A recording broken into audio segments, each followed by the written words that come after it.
তার মানে তুমি একটা ফুটুস। এটা সালকা সে তুমি কানাডায় যাও আর মঙ্গল গ্রহে যাও, এই দিককার কি হইব? এদিককার মানে ওই বাড়ি, আমার আয়া, তোমার মায়ের কাজের লোক। হবে বাবা, হবে, সবকিছু হবে, শুধু তার জন্য না আমার একটু সময় দরকার।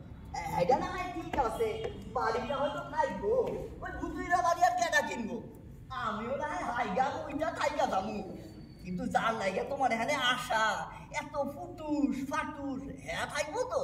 আমি শুধু ওর জন্য এখানে আসিনি বাবা, আমি এসেছিলাম সবার জন্য। বিশ্বাস করো, আমি এখানে সবাইকে সুখী করতে চেয়েছিলাম।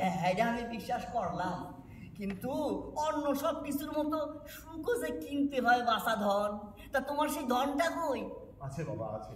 আমি তোমাকে বললাম না যে আমার একটু সময়ের প্রয়োজন। তাইলে আর কি, ততদিন ধইরা পয়সা থাকো বাবা, আমি তোমার কাছে প্রমিস করছি বাবা, দেখবে একদিন আমি ইনভেস্টমেন্টের টাকাগুলো ঠিক হাতে এনে দেখিয়ে দেবো।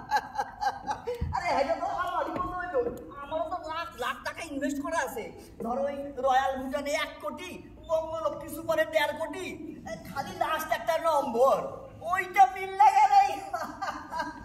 বাবা, তুমি হয়তো আমার কথা বিশ্বাস করবে না, শোনো, 18 বছরে পুলিশে ঢুকছি, 60-এ অবসর নিছি, এই 42টা বছর হারামি গুলারে চড়াই খাইছি, আমারে কিছু বুঝাইতে আইসো না।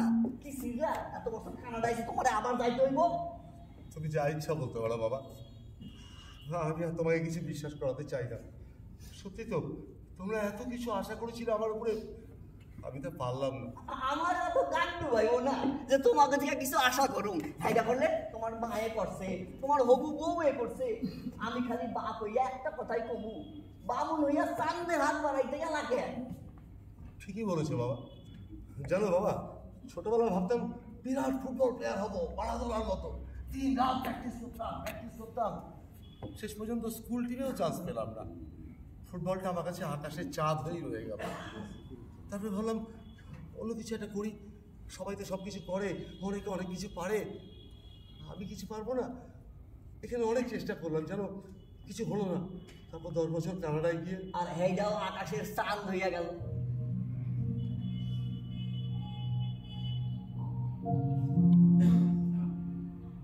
ঠিকই বলেছো বাবা, সত্যি সারা জীবন আমি বামুন হয়েই রয়ে গেলাম, হেরে গেলাম সবার কাছে।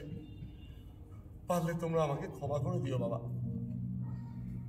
খারাপ কই যাও, এদিকে আইসো, তুমি তো আমারই বলা, আমার ছোট পুত্তুর, তুমি হাইরা যাবা, হাইরা কি হয়? বাপ হইয়া আমার একটা দায়িত্ব আছে না তোমারে খুশি করার। সেটা আর আমায় কেউ করতে পারবে না বাবা। পাইবে, একজন পাইবে। তুমি যার কথা ভাবছো তার কাছেও যে আমি হেরে গেছি বাবা। কিন্তু আমি যদি তোরে হারতে না দেই? তুমি?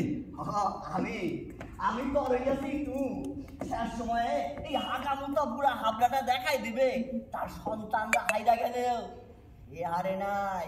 কিন্তু বাবা, তুমি কি করে জিতবে? ওই যাইভাবে তুমি জিতবা ভাবছিলা, টেহা দিয়া ওই বাড়িটা আমি কিনু। কিন্তু বাবা, এত টাকা তুমি পাবে কোথায়? কত টাকা? 30 লাখ, 40 লাখ, 50 লাখ। বাবা, তুমি একটা রিটায়ার্ড লোক বাবা, তুমি এত টাকা কোত্থেকে পাবে?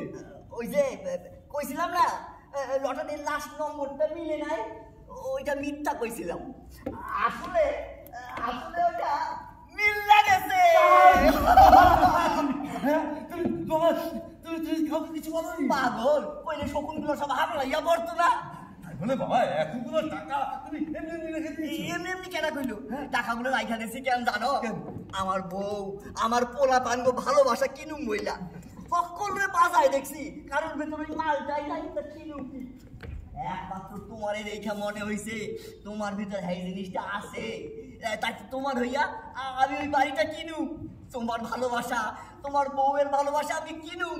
ওই বাড়িটায় তুমি, তোমার বউ আর আমি থাকুক, আমি 2 তলায়, তোমরা 1 তলায়। আর মা দিদি ওরা তোমার দিদি জায়গা আর টেরা, ওই বাড়িতে কোনোদিনও যাইবো না। আর তোমার দিদি যদি না যায় তো তাহলে তোমার ভাই বা যায় কেমনে? কিন্তু বাবা, শেষ বয়সে তুমি আর মা আলাদা থাকবে। দেখো, বয়স হইলে স্বামী স্ত্রী ভাই বোনের মতো হইয়া যায়, আর ভাই বোন আলাদা থাকলে অসুবিধাটা কি? বাবা, বাবা তুমি সব সত্যি কথা বলছো তো বাবা? তুমি সত্যি বলছো তো বাবা? আমার না কিছু বিষয় হচ্ছে না বাবা, আমার কিছু বিষয় হচ্ছে না, সব কিছু কেমন স্বপ্নের মতো লাগছে বাবা। আরে স্বপ্নই তো, এই পয়সা থাকাটাই একটা স্বপ্ন। দাদা দা অনেক রাত হয়ে গেছে, আজকে রাতটা একটা সুন্দর স্বপ্ন দেখে কাটায় দে গাদা।